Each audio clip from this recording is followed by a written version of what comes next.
Hello to all my story lovers. Welcome in my story time channel. Now I'm concluding the end of this story in this video. So let's read Bean's Secret Cedar Cellar. Mr. Fox examined the wall carefully. He saw that the cement between the bricks was old and crumbly, so he loosened a brick without much trouble and pulled it away. Suddenly, out from the hole where the brick had been, there popped a small sharp face with whiskers. Go away! It snapped. You can't come in here. It's private. Good Lord, said Badger. It's Rat. You saucy beast, said Mr. Fox. I should have guessed we would find you down here somewhere. Go away, shrieked Rat. Go on, beat it. This is my private pitch. Shut up, said Mr. Fox. I will not shut up, shrieked Rat. This is my place. I got here first. Mr. Fox gave a brilliant smile, flashing his white teeth. My dear Rat, he said softly, I am hungry, fellow, and if you don't hop it quickly, I shall eat you up in one gulp. That did it. Rat popped up back out of sight. Mr. Fox laughed and began pulling more bricks out of the wall. When he had made a biggish hole, he crept through it. Badger and the small fox followed him in. They found themselves in a vast, damp, gloomy cellar. This is it, cried Mr. Fox. This is what? Said Badger. This place is empty. Where are the turkeys? Asked the smallest fox. Staring into the gloom, I thought Bean was Turkey Man. He is Turkey Man, said Mr. Fox. But we are not after turkeys now. We have got plenty of food. Then what do we need, Dad? Take a good look around, said Mr. Fox. Don't you see anything that interests you? Badger and the smallest fox peer into the half darkness. As their eyes become accustomed to the gloom, they began to see what looked like a whole lot of big glass jars standing upon the shelves around the walls. They went closer. They were jars. There were hundreds of them, and upon each one was written the word cedar. The smallest fox leaped high in the air. Oh, Dad, he cried out. Look what we have found. It's cedar. Exactly, said Mr. Fox. Tremendous, shouted Badger. Bean's secret cedar cellar, said Mr. Fox. But go carefully, my dears. Don't make a noise. This cellar is right underneath the farmhouse itself. Cedar, said Badger, especially good for badgers. We take it as a medicine.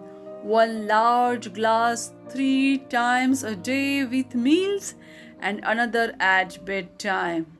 It will make the feast into banquet, said Mr. Fox. While they were talking, the smallest fox had sneaked a jar off the shelf and had taken a gulp. Wow, he gasped. Wow! You must understand this was not the ordinary weak, fizzy cedar one buys in a store. It was the real stuff, a home-brewed fiery liquor that burned in your throat and boiled in your stomach. Oh, gasped the smallest fox. This is some cedar. That's quite enough of that, said Mr. Fox, grabbing the jar and putting it to his own lips. He took a tremendous gulp. It's miraculous, he whispered, fighting for breath. It's fabulous. It's beautiful. It's my turn, said Badger, taking the jar and tilted his head well back. The cedar gurgled and bubbled down his throat. It's like melted gold, he gasped. Oh, Foxy, it's like drinking sunbeams and rainbows. You are poaching, shrieked Rat. Put that down at once. There will be none left for me. Rat was perched upon the highest shelf in the cellar. Peering out from behind a huge jar, there was a small rubber tube inserted in the neck of the jar, and Rat was using this tube to suck out the cider. You are drunk, said Mr. Fox. Mind your own business, shrieked Rat. And if you great clumsy brute come messing about in here, we will all be caught. Get out and leave me to sip my cider in peace. At that moment, they heard a woman's voice calling out in the house above them. Hurry up and get that cider, Mabel. The voice called. You know, Mr. Bean doesn't like to be kept waiting, especially when he's been out all night in a tent. The animal froze. They stayed absolutely still, their ears pricked, their bodies tense. Then they heard the sound of a door being opened. The door was at the top of a flight of stone steps leading down from the house to the cellar. And now someone was starting to come down those steps. The woman. Quick, said Mr. Fox. Hide. He and Badger and the smallest fox jumped up on the shelf and crouched behind a row of big cider jars. Peering around the jars, they saw a huge woman coming down into the cellar. At the foot of the steps, the woman paused, looking to the right and left. Then she turned and headed straight for the place where Mr. Fox and Badger and the smallest fox were hiding. She stopped right in front of them. The only thing between her and them was a row of cider jars. She was so close. Mr. Fox could hear the sound of her breathing. Peeping through the crack between the two bottles, he noticed that she carried a big rolling pin in one hand. How many will he want this time, Mrs. Bean? The woman shouted, and from the top of the steps the other voice called back, Bring up 2 or 3 jars. He drank 4 yesterday, Mrs. Bean. Yes, but he won't want that many today because he is not going to be up there more than a few hours longer. He says the fox is bound to make a run for it this morning. It can't possibly stay down that hole another day without food. The woman in the cellar reached out and lifted a jar of cider from the shelf. The jar she took was next, but one of the jar behind which Mr. Fox was crouching. I will be glad when the rotten brute is killed and strung up on the front porch, she called out. And by the way, Mrs. Bean, your husband promised I could have the tail as a souvenir. The tail's been all shot to pieces. And the voice from upstairs. Didn't you know that? You mean it's ruined? Of course it's ruined. They shot the tail but missed the fox. Oh heck, said Big Woman. I did so want that tail. You can have the head instead, Mabel. You can get it stuffed and hang it on your bedroom wall. Hurry up now with that cedar. Yes, ma'am, I'm coming, said the big woman, and she took a second jar from the shelf. If she takes one more, she will see us, thought Mr. Fox. He could feel the smallest fox's body pressed tightly against his own, quivering with excitement. Will two be enough, Mrs. Bean? Or shall I take three?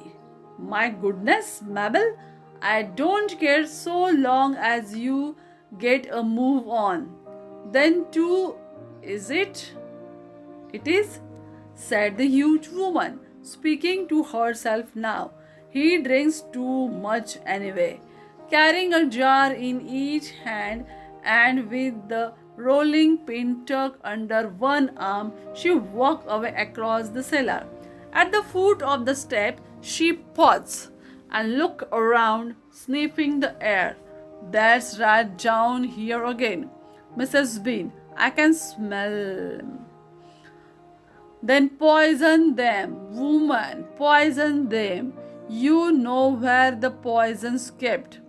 Yes, ma'am, Mabel said. She climbed slowly out of the sight up the steps. The door slammed. Quick, said Mr. Fox, grab a jar each and run for it. Rat stood on his high shelf and shrieked.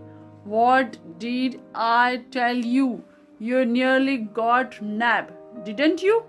You nearly gave the game away. You keep out of here from now on. I don't want you around. This is my place. You, said Mr. Fox, are going to be poisoned. Poppycock, said Red. I sit up here and watch her putting the stuff down. She will never get me. Mr. Fox and Badger and the smallest fox ran across the cellar, clutching a gallon jar each. Goodbye, Rat, they called out as they disappeared through the hole in the wall. Thanks for the lovely cedar. Thieves, shrieked Rat, robbers, bandits, burglars. Now the 17th chapter, The Great Feast. Back in the tunnel, they paused so that Mr. Fox could break up the hole in the wall. He was humming to himself as he put the bricks back in place. I can still taste that glorious cedar, he said. What an impudent fellow Rat is. He has bad manners, Badger said. All rats have bad manners. I have never met a polite rat yet. And he drinks too much, said Mr. Fox, putting the last brick in place.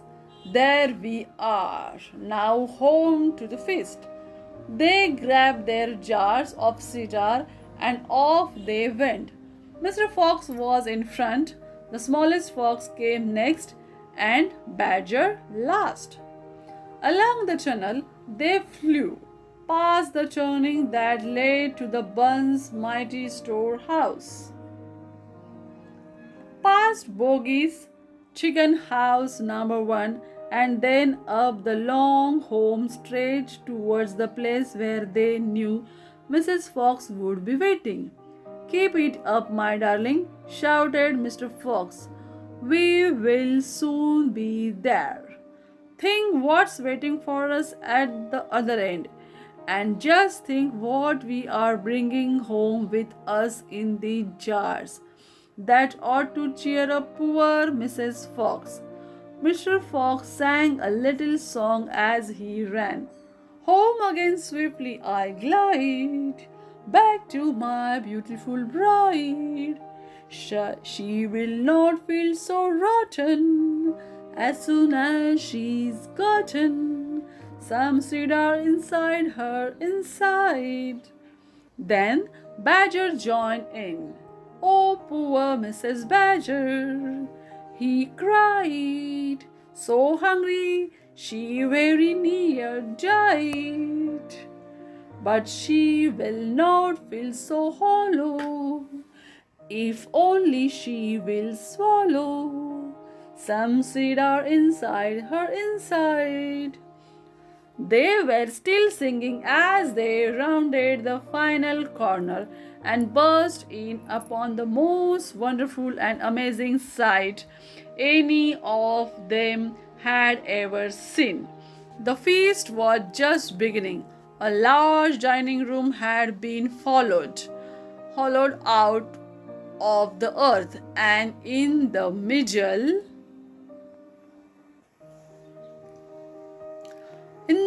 of it, seated around a huge table, were no less than 29 animals. There were Mrs. Fox, 3 small foxes, Mrs. Badger and 3 small badgers, Mole, Mrs. Mole and 4 small moles, Rabbit and Mrs. Rabbit and 5 small rabbits, Weasel and Mrs. Weasel and 6 small weasels. The table was covered with chicken and ducks, and the goose and hens and bacon, and everyone was tucking into the lovely food.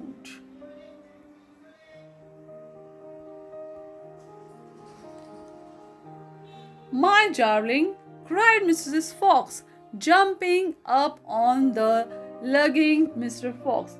We couldn't wait. Please forgive us. Then she hugged the smallest fox of all, and Mrs. Badger hugged Badger, and everyone hugged everyone else, amid shouts of joy. The great jars of cedar were placed upon the table, and Mr. Fox and the Badger and the smallest fox sat down with the others. You must remember, no one had eaten a thing for several days. They were ravenous. So for a while there was no conversation at all. There was only the sound of crunching and chewing as the animals attacked the succulent food. At last, Badger stood up. He raised his glass of cedar and called out, "A toast! I want you all to stand and drink a toast to our dear friend who has saved our lives this day, Mr. Fox." To Mr. Fox, they all shouted, standing up, raising their glasses. To Mr. Fox, long may he live. Then Mrs. Fox got slyly to her feet and said, "I don't want to make a speech. I just want to say one thing, and it is this. My husband is a fantastic fox." Everyone clapped and cheered. Then Mr. Fox himself stood up. "This delicious meal," he began. Then he stopped. In the silence that followed, he let fly a tremendous blunt. There was a laughter and more clapping. "This delicious meal, my friends," he went on, "is by courtesy of Messrs. Bogies, Burns, and Bean." More cheering and laughter. "And I hope you have enjoyed it as much as I have." He let fly another colossal blunt. "Better out than in," said Badger. "Thank you," said Mr. Fox, grinning hugely. "But now, my friend, let us be serious. Let us think of tomorrow and the next day and the days after that. If we go out, we will be killed. Right?" "Right," they shouted. "We will be shot before we have gone a yard, said Badger. Exactly, said Mr. Fox. But who wants to go out anyway? Let me ask you that. We are all diggers. Every one of us, we hate the outside. The outside is full of enemies.